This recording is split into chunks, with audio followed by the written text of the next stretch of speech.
नमस्कार, वास्तु लिविंग में आप सभी दर्शकों का बहुत बहुत स्वागत। मैं हूं विकास नांगिया। दर्शकों, कार्यक्रम की शुरुआत में आप सभी को दीपावली की हार्दिक शुभकामनाएं।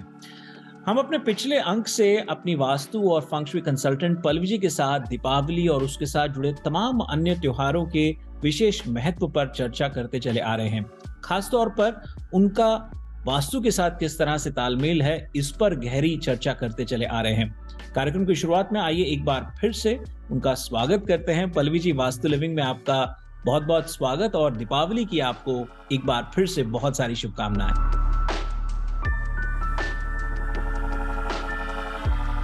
दर्शकों, जिन्होंने हमारा पिछला दीपावली स्पेशल एपिसोड किसी कारणवश नहीं देख पाए, वो पल्लवी जी के सोशल मीडिया हैंडल्स पर जाकर के देख सकते हैं, उसका भरपूर लाभ उठा सकते हैं। आज दीपावली मनाने का विधिवत तरीका क्या है, उस एपिसोड से आपको पूरी जानकारी मिल सकती है। देखिए, हमारे आध्यात्मिक क्षेत्र की बात करें या खास हमारे पौराणिक ग्रंथों की बात करें तो उसमें अक्सर यंत्र तंत्र मंत्र की चर्चा होती है। पिछले एपिसोड में पल्लवी जी ने यंत्रों के बारे में हमें थोड़ी जानकारी दी और वहीं हमने उनसे जानने का प्रयास किया कि भाई यंत्रों का हमारे जीवन में क्या महत्व है, उनसे समझा जाए। इसको एक विषय अनुसार रखते हुए आज हम उनसे यंत्र और वास्तु विषय पर बातचीत करेंगे और त्योहारों का अवसर है, यंत्रों को स्थापित करते हुए हम किस तरह से उसका लाभ उठा सकते हैं, ये भी उनसे जानने का प्रयास करेंगे। पल्लवी जी, हमारा आज का जो विषय है यंत्र और वास्तु, क्या कहेंगे उसके बारे में?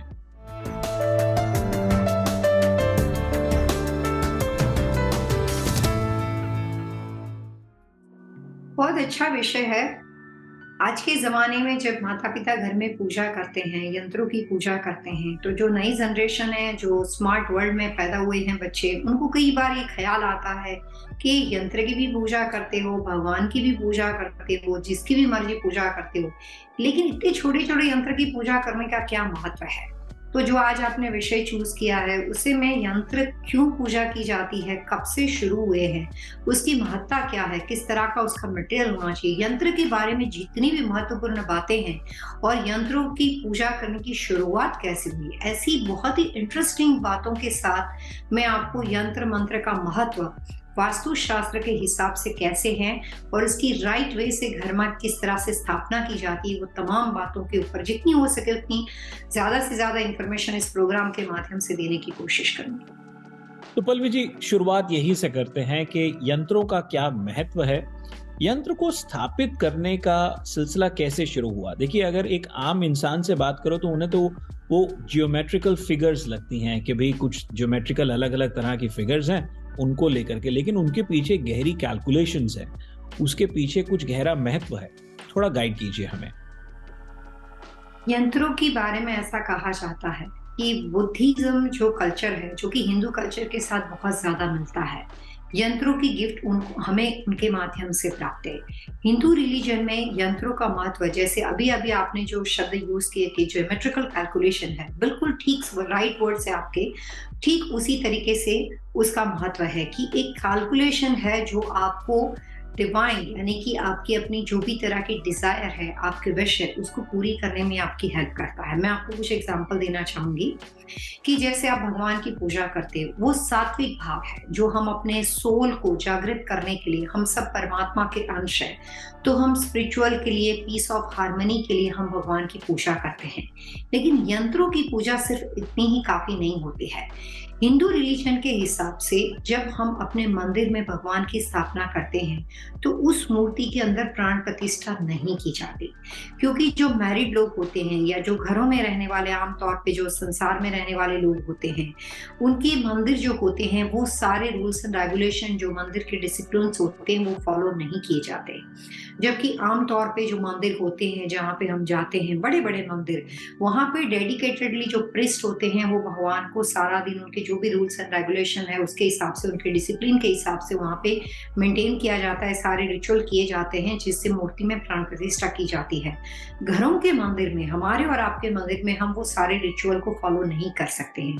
तो हमारे घर में जो मूर्तियां होती है उसके अंदर प्राण प्रतिष्ठा नहीं की जाती। तो अब उस कंडीशन में जब घर में आप पूजा करते हो और जो भी तरह के आइडियल, जो भी तरह के भाव से आपने जिस भी भगवान की स्थापना वहां पे की है, उसके साथ साथ यंत्र और मंत्र का होना बहुत जरूरी बन जाता है। उसकी वजह यह है कि यंत्र जो होते हैं वो आपकी डिजायर को विश आपके डिजायर को फुलफिल करने में आपकी हेल्प करते हैं। उनका पर्पस यही होता है कि जो तरह की इच्छा आपके मन में होती है उस तरह के यंत्र की आप स्थापना करके, या कई बार हमारे एस्ट्रोलॉजिकल नीड के हिसाब से कई बार जिस तरह के यंत्र को हम चाहते हैं, चाहे हम अपने पॉजिटिव यंत्र को और ज्यादा आगे इन्हांस करना चाहते हैं, या हम अपने नेगेटिव ग्रह को, नेगेटिव प्लेनेट को या नेगेटिव यंत्र को उसके नुकसान से अपने आप को प्रोटेक्ट करना चाहते हैं, उसके हिसाब से आप यंत्र को अपने घर में स्थापित कर सकते हो। तो यंत्र का पर्पस ये होता है कि आपके डिजायर को, विश को फुलफिल करना, क्योंकि मूर्ति में प्राण प्रतिष्ठा नहीं की जाती। इसीलिए हिंदू रिलीजन के हिसाब से घरों के मंदिर में ईश्वर की मूर्ति के साथ अलग अलग तरह के खास यंत्र होते हैं, और हमारे पूजा के विधि विधान में कुछ खास तरह के मंत्रोच्चार का प्रयोग भी किया जाता है। सो यंत्र और मंत्र जो होते हैं वो एक दूसरे के साथ कनेक्टेड होते हैं। अब जो यंत्र आते हैं वो पुराने जमाने में भोजपत्र के अंदर यंत्र को लिखा जाता था। उसके बाद जो हिंदू शास्त्रोक्त परंपरा है उसके हिसाब से अष्ट धातु के बने हुए यंत्र, पंच धातु के बने हुए यंत्र, चांदी यानी कि सिल्वर के बने हुए यंत्र को घर में लगाया जाता है। अलग अलग तरह के जेमस्टोन के बने हुए यंत्र भी घर में लगाए जाते हैं। और हिंदू शास्त्रोक्त विधि के अनुसार यंत्र का खुद का एक अपना शेप होता है, उसके ऊपर ज्योमेट्रिकल एक कैलकुलेशन होता है, और उसको मंत्रों के द्वारा स्थापित करके एवरीडे जब आप अपने घर में पूजा करते हो तब एवरीडे उस यंत्र की पूजा भी की जाती है, और उस पूजा के हिसाब से आप अपना मनचाहा रिजल्ट अपने घर में डेली यंत्र की पूजा करके प्राप्त कर सकते हो। कोई भी नेगेटिविटी होती है तो उससे आप अपने आप को प्रोटेक्ट कर सकते हो। पल्लवी जी, यंत्रों को मंदिर में किस तरह से स्थापित करना है और किस तरह से उन्हें सिद्ध किया जाता है, ये हम आपसे ब्रेक के उस पार समझेंगे, लेकिन यहाँ पर हम यंत्रों के धातुओं से जुड़ी बात जरूर करना चाहेंगे। जैसे आपने कहा कि अष्ट धातु होता है, पंच धातु होता है, अलग अलग रत्नों के बने हुए होते हैं, साथ साथ वो हो सकता है चांदी, अलग अलग तरह के मेटल्स के, यानी खासतौर पे चांदी की बात हो रही है। मैंने कहीं मंत्रों के ऐसे भी चीजें देखी हैं जो सोने का, जिन पर वर्क यानी कि पानी ऐसा चढ़ा हुआ होता है। तो इस तरह की अलग अलग चीजें देखी हैं।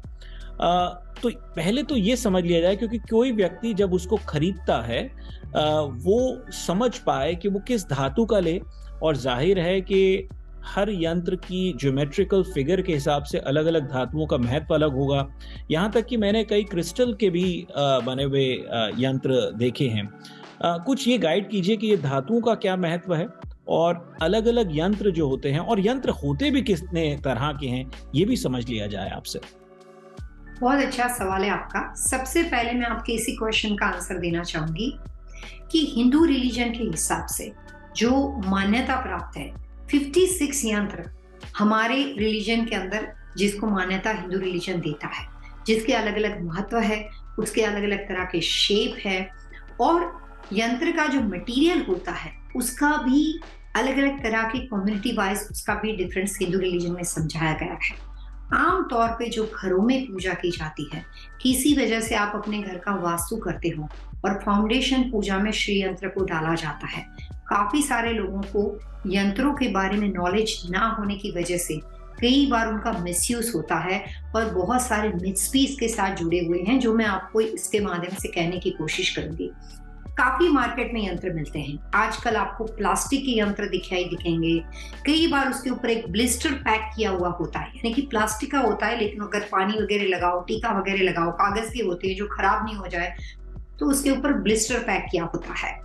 हिंदू रिलीजन के नियम के अनुसार और वास्तु कंसल्टेंट होने के नाते मैं आपके साथ अपने थॉट प्रोसेस को शेयर करना चाहूंगी कि कभी भी घर में प्लास्टिक के बने हुए यंत्र को नहीं लगाना चाहिए। उसके कोई लाभ नहीं होते हैं, क्योंकि प्लास्टिक का जो मटेरियल होता है उसमें स्टैटिक एनर्जी होती है जो एनर्जी को रिफ्लेक्ट कर देती है, तो उसका महत्व वहीं पे खत्म हो जाता है।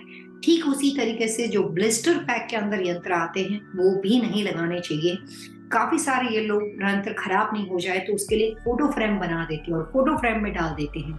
ये भी बिल्कुल ही गलत तरीका है अगर आप सही तरीके से यंत्रों की स्थापना करना चाहते हो तो। मैरिड लोग जो होते हैं उनके घर के मंदिरों में या कोई भी तरह के वास्तु शास्त्र के हिसाब से जमीन में अलग अलग तरह की विधि उपाय जो यंत्र में बताए गए हैं उसमें सिर्फ और सिर्फ पंच धातु के बने हुए यंत्र को यूज किया जाता है। वास्तु के हिसाब से जब आप बिगिनिंग से घर को बनाते हो, जिसको आप कस्टम होम बोलते हो, सेमी कस्टम होम बोलते हो, या अगर आपने प्रोडक्शन बिल्डर का घर खरीदा है लेकिन घर की शुरुआत में जो जमीन में कुछ खास विधि वास्तु में बताई गई है, तो काफी सारे लोग उसके अंदर क्रिस्टल का यंत्र डाल देते हैं, श्री यंत्र का, या सोने का बना हुआ डालते हैं, चांदी का बना हुआ डालते हैं, क्योंकि उनके पास काफी पैसे होते हैं। वास्तु कंसल्टेंट होते के नाते मैं यहाँ पे सबसे पहले बता दूं कि हिंदी रिलीजन में वास्तु के हिसाब से जमीन में जितने भी यंत्र अलग अलग तरह के डाले जाते हैं, मैं काफी मंदिरों का काम करती हूँ। फिलहाल मैं फ्लोरिडा में यहाँ पे एक इस्कॉन मंदिर बना रही हूँ। मैंने दिल्ली में 2 मंदिर बनाए हैं, यहाँ पे कैलिफोर्निया में भी मैंने कुछ गुरुद्वारा वगैरह में अपनी सर्विस दी है। तो मैं यहाँ पे कहना चाहूंगी कि कोई भी स्पिरिचुअल चीज कभी आप बनाते हो तो जो भी आप अपने रिलीजन के हिसाब से, विधि विधान के हिसाब से बताई गई बातें वो आप फॉलो कीजिए। लेकिन जब घरों के अंदर जब यंत्र बनाए जाते हैं या मंत्र के अनुसार जब घर में कुछ स्थापना की जाती है, custom home, production builder home, जब भी जमीन में कुछ डाला जाता है उसमें सिर्फ पंच धातु के बने हुए यंत्र डाले जाते हैं और अष्ट धातु के बने हुए यंत्र डाले जाते हैं। सबसे पहले मैं प्रेफर करती हूँ पंच धातु के बने हुए। मैं यहाँ पे ऑरलैंडो में ओकाला में किसी का घर बना रही थी, फाइनेंशियली वो काफी स्ट्रांग थे, तो वो सब इंडिया से सोने के बने हुए यंत्र लेकर आए। तो मुझे उनको बताना पड़ा कि पंच धातु के बने हुए यंत्र जमीन में जब जाते हैं तो जो अष्ट सिद्धि उसके साथ प्राप्त होती है, उसके साथ पंच धातु का महत्व होता है। तो हम यहाँ पे सोने और चांदी के यंत्र जमीन में नहीं डाल सकते। ठीक उसी तरीके से यंत्रों के साथ जुड़े हुए लोगों को मैं ये बात क्लैरिफाई करना चाहूंगी कि वास्तु के हिसाब से जमीन में आप कोई भी विधि करते हो, वहां पे आप प्लास्टिक या कोई भी तरह के ब्लिस्टर पैक, इस तरह की चीजों का प्रयोग, इवन गोल्ड और सिल्वर का प्रयोग भी ना करें। वहां पे सिर्फ और सिर्फ बात यंत्र की हो तो वहां पे पंच धातु के बने हुए यानी कि पंच मेटल के बने हुए धातु के बने हुए यंत्र को डालना है, या फिर आप अष्ट धातु के बने यंत्र बनवा सकते हो, क्योंकि बने हुए होते नहीं है तो आप बना सकते हो और वो उसके उपयोग कर सकते हो। दर्शकों, वास्तु लिविंग में वक्त तो चला है एक छोटे से ब्रेक का। त्योहारों के इस अवसर पर आज हम अपनी वास्तु और फंक्शुई कंसल्टेंट पल्लवी जी से बातचीत कर रहे हैं यंत्र और वास्तु विषय पर। ये बातचीत जारी रहेगी, हम बहुत जल्द हाजिर होंगे।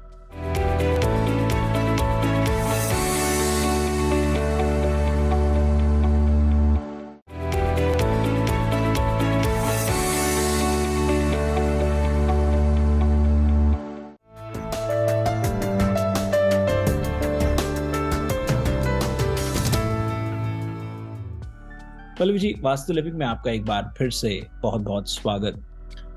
यहाँ आपसे थोड़ा समझ लिया जाए कि मंत्र को स्थापित करने का सही तरीका क्या है। मंदिर में दिशा अनुसार किया जाए, किस तरह से किया जाए, और फिर उन्हें सिद्ध किस तरह से किया जा सकता है। यंत्रों के बारे में मैं ये कहना चाहूंगी, जिसमें काफी अलग अलग तरह के बात, लोगों के अलग अलग तरह के ओपिनियन है, लेकिन ब्रह्मा जी ने कुछ खास तरह के कैलकुलेशन को डिजाइन किया, जो कि उनकी बेटी सरस्वती जी मानी जाती थी, जो कि बहुत ही विद्वान थे। एजुकेशन यानी कि विद्या की देवी मानी जाती है सरस्वती देवी जी को।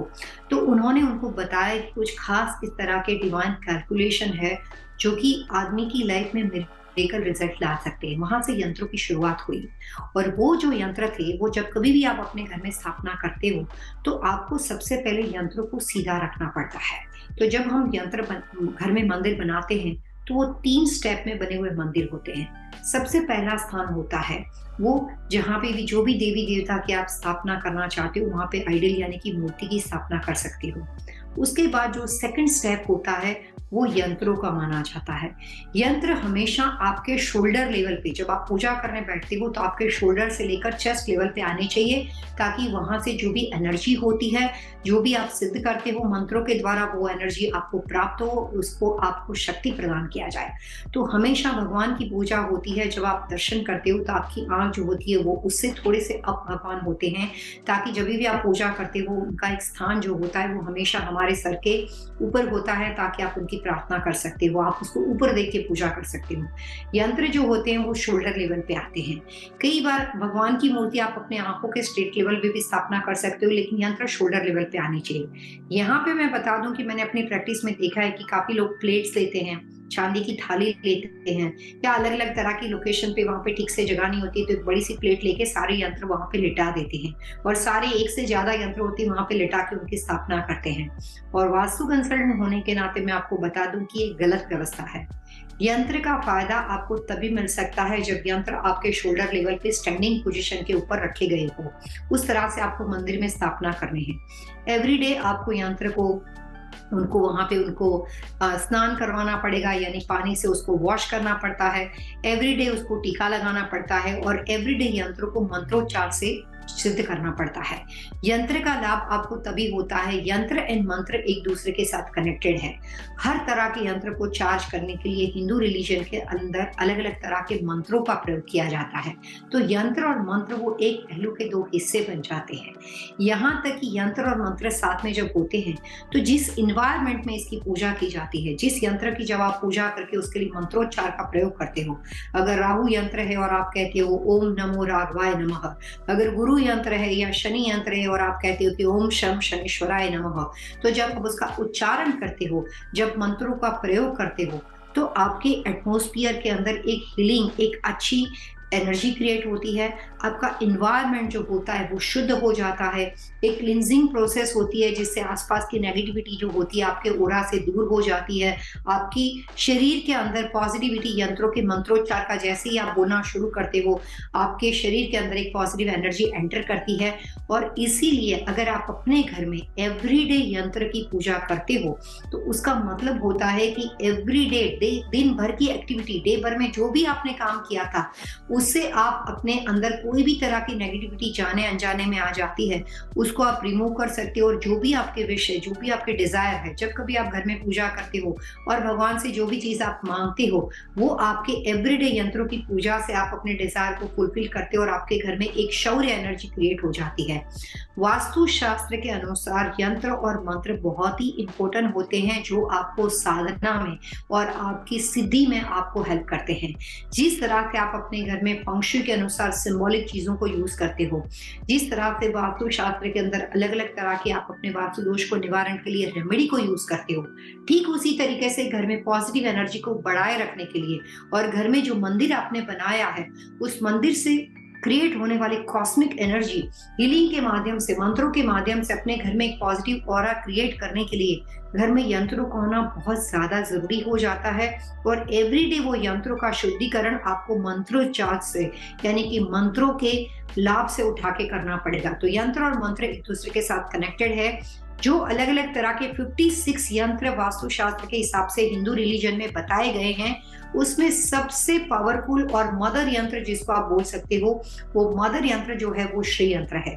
56 यंत्र में से अलग अलग तरह के ग्रह दोष के लिए, एस्ट्रोलॉजिकल आपके अलग अलग तरह के प्लेनेट के कोई भी तरह के ग्रह दोष के लिए आप जो यंत्र यूज करते हो, उसमें श्री यंत्र सबसे सर्वोपरि माना जाता है, उसको मदर यंत्र माना जाता है।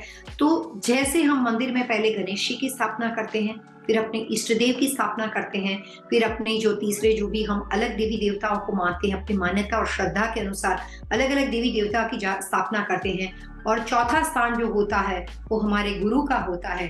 ठीक उसी तरीके से जब हम यंत्रों की स्थापना करते हैं तो सबसे पहले स्थापना की जाती है, जब आप पूजा करते हो तो आपके राइट साइड में सबसे पहले आएगा श्री यंत्र और उसके बाद अलग अलग तरह के यंत्रों की स्थापना की जाती है। तो श्री यंत्र को रखकर फिर आप सारे मंत्रों को वहां पे रख सकते हो, और जैसे मैंने पहले कहा कि उसको स्टैंडिंग पोजीशन में रखना चाहिए। जी, पल्लवी जी, बहुत खूबसूरत जानकारी, और जिस तरह से आप बता रहे थे और वास्तु के साथ साथ और फंगशुई के साथ साथ कुछ फिगर्स का और रखरखाव के बारे में गाइड कर रहे थे, वहीं सवाल जहन में आ रहा था कि मैंने कुछ लोगों को देखा है कि एक कॉस्मेटिक पर्पस के लिए भी या कुछ मान्यता लिए हुए भी लोग बाग यंत्रों के पेंडेंट्स बना लेते हैं, रिंग में उसको पहन लेते हैं, ब्रेसलेट्स में, फिर वो मेल हो या फीमेल हो उसको पहन लेते हैं। क्या कहेंगे, उनका फायदा होते होते कहीं नुकसान तो नहीं हो जाता या फायदा ही होता है?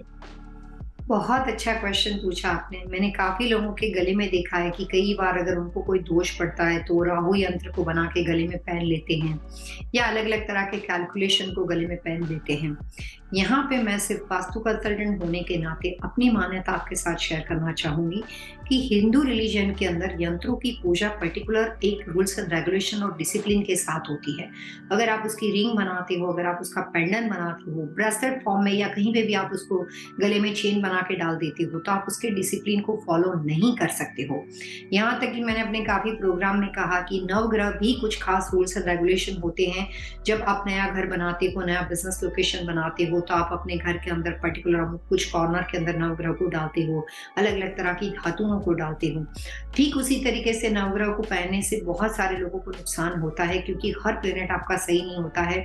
ठीक उसी तरीके से कोई भी तरह के यंत्र को बिना सोचे समझे धारण नहीं करना चाहिए, उसको पहनना नहीं चाहिए। यंत्र वो लोग पहन सकते हैं जो वैरागी लोग हैं, साधु संत है, सन्यासी है, और जो भी गृहस्थ आश्रम में नहीं है वो लोग यंत्र पहन सकते हैं। लेकिन आम तौर पे यंत्र को धारण करना बिना सोचे समझे नहीं करना चाहिए। कई बार हो सकता है फायदा कम और नुकसान ज्यादा हो सकता है। जी। और साथ ही साथ ये भी कि युवा वर्ग को मैं चाहूँगा, हमारे जो यंगस्टर्स हैं, यूथ इसको समझें, इससे जुड़े इतिहास को समझें। ये हमें बताइए कि जब कभी वो पूजा अर्चना करने के लिए बैठे हैं मंदिर में, क्योंकि अब वो यंत्र सिद्ध हो चला है, तो उसके प्रति किस तरह की आस्था होनी चाहिए? क्योंकि एक होता है कि उनका नज़रिया शायद ये हो कि ये सिर्फ एक पिक्चर है, लेकिन बात यहाँ पर सिर्फ आस्था की है। और जितनी बार आपने जैसे कहा कि आप उसकी पूजा कर रहे हैं, उसके आगे जोत जला रहे हैं, धूप जला रहे हैं, तो एक तरीके की उसको निरंतर आप सिद्ध करते चले जा रहे हैं। उसमें एक अलग तरह की ऊर्जा सी आती है। जो आस्था से जुड़ी बात है वो किस तरह की होनी चाहिए? फिर वो चाहे युवा वर्ग हो या किसी भी उम्र वर्ग का हो। यंत्र मंत्र आपकी डेली लाइफ की एक्टिविटी की तरह है। जैसे आप एक दिन अपने बिजनेस पे जाते हो और दूसरे दिन जाना बंद कर देते हो, या एक साल जाते हो, बिजनेस अच्छा चल पड़ा और उसके बाद उसको संभालना छोड़ देते हो, ध्यान रखना छोड़ देते हो, तो बिजनेस में लॉस आने शुरू हो जाएंगे। आप अपने घर में रिलेशनशिप में जब नई नई शादी ब्याह होते हैं, आप रिलेशनशिप को बहुत ज्यादा इंपॉर्टेंस देते हो। कुछ दिनों के बाद आप पति पत्नी एक दूसरे को अवॉइड करना शुरू हो जाए तो वो रिश्ता खराब हो जाएगा। ठीक उसी तरीके से यंत्र मंत्र को एवरीडे ताजगी चाहिए, उसको एवरीडे सिद्ध करना पड़ता है। यंत्र मंत्रों का प्रयोग करने वाले तमाम लोगों को ये बात मालूम है कि अगर आप डेडिकेटेडली ये सब चीज को फॉलो करते हो तब जाके आपको उसका सही लाभ होता है। एक छोटा सा ब्रेक लेते हैं। ब्रेक के उस पार आपसे जानेंगे टिप ऑफ द वीक और फिर आज के विषय को जारी रखेंगे। हम बहुत जल्द हाजिर होंगे।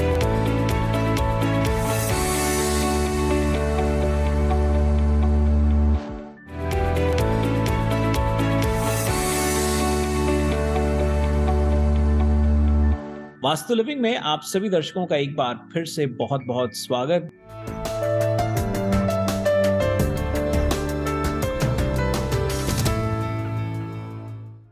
प्रथा अनुसार आपसे जान लेते हैं टिप ऑफ द वीक।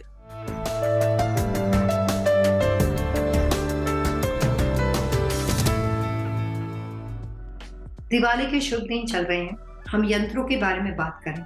हर दिवाली में जितनी भी वास्तु टिप्स मैंने दी है, हर जगह पे मैंने अलग अलग तरह के यंत्रों का प्रयोग किया है, और वो यंत्र हम बनाते हैं कई बार। तो यहाँ पे पंचधातु और अष्ट धातु के यंत्रों की बात चल रही है, जो डेली मंदिर में पूजा के लिए स्थापित किए जाते हैं।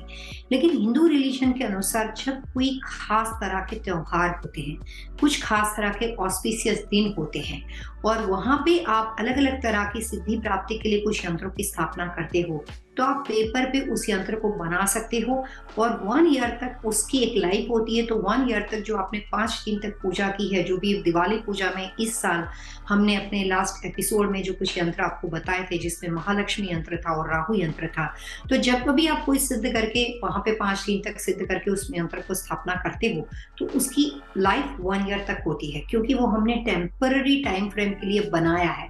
साल भर के बाद उसको जल में प्रवाहित कर दिया जाता है। उसके बाद नेक्स्ट जो भी नया साल आता है, उस साल के ग्रहों के कैलकुलेशन के हिसाब से, उस ईयर के प्लेनेटरी मूवमेंट के हिसाब से हम नए यंत्र को एवरी ईयर बनाते हैं। तो कई बार जब आप स्पेसिफिक किसी फेस्टिवल के लिए कोई यंत्र बनाते हो, तो वो आपको पर्टिकुलर किसी पंच धातु का ना लेते हुए टेम्पररी पेपर पे आप बना सकते हो, ताकि साल खत्म होने के बाद आप उसको जल में बहा दो और आप नए यंत्र को वहां पे स्थापित कर सकते हो। तो उस कंडीशन में 2023 के वास्तु के अनुसार जो भी इस साल हमने महालक्ष्मी यंत्र और राहु यंत्र की आपको कैलकुलेशन बताया है, जो अभी आप स्क्रीन पे भी देख रहे हैं, उसको आप अपनी पूजा में शामिल करें। आप उसको 5 दिन की पूजा में सिद्ध करें, और महालक्ष्मी यंत्र जो है वो आप अपने सेव बॉक्स, कैश, फाइनेंस, जहाँ पे आप अपना सेविंग रखा है वहां पे विजिबल ना हो, वहां पे सेव बॉक्स के अंदर रख सकते हो। बिजनेस हो तो आप अपने ड्रॉवर के अंदर रख सकते हो, जहाँ पे आप अपना कैश ट्रांजेक्शन वगैरह करते हो। और राहु यंत्र है वो आप अपने घर के साउथ दीवार पे लगा सकते हो, जो आपको नेगेटिविटी को रिमूव करने का काम करेगा। और साउथ में स्पेस ना हो तो साउथ वेस्ट यानी कि नैऋत्य दिशा की साउथ वॉल पे आप उसको लगा सकते हो। और दोनों यंत्र जो है वो विजिबल नहीं होने चाहिए। तो जिन लोगों ने दिवाली एपिसोड देखा है उन्होंने तो सिद्ध किया होगा, लेकिन जो अभी अभी ये प्रोग्राम के साथ जुड़े हैं वो भी फिलहाल भी उसको बना के अपने घर में पूरे साल के लिए उस यंत्र का लाभ उठा सकते हैं। दर्शकों, वास्तु लिविंग के आज के एपिसोड में इतना ही। यदि आज के विषय से संबंधित आपके मन में कोई सवाल हो, सुझाव हो, आप चाहते हैं कि हम पल्लवी जी से अन्य किसी विषय पर बातचीत करें, तो आप हमें लिख सकते हैं vastu@tvasiausa.com पर। और यदि आप पल्लवी जी से सीधा संपर्क करना चाहते हैं तो सरल आसान तरीका है pallavichellawada.com। पल्लवी जी, एक बार फिर से दर्शकों को दीपावली की शुभकामनाएं देते हुए आइए उनसे आगे लेते हैं। Wish you all happy vastu living.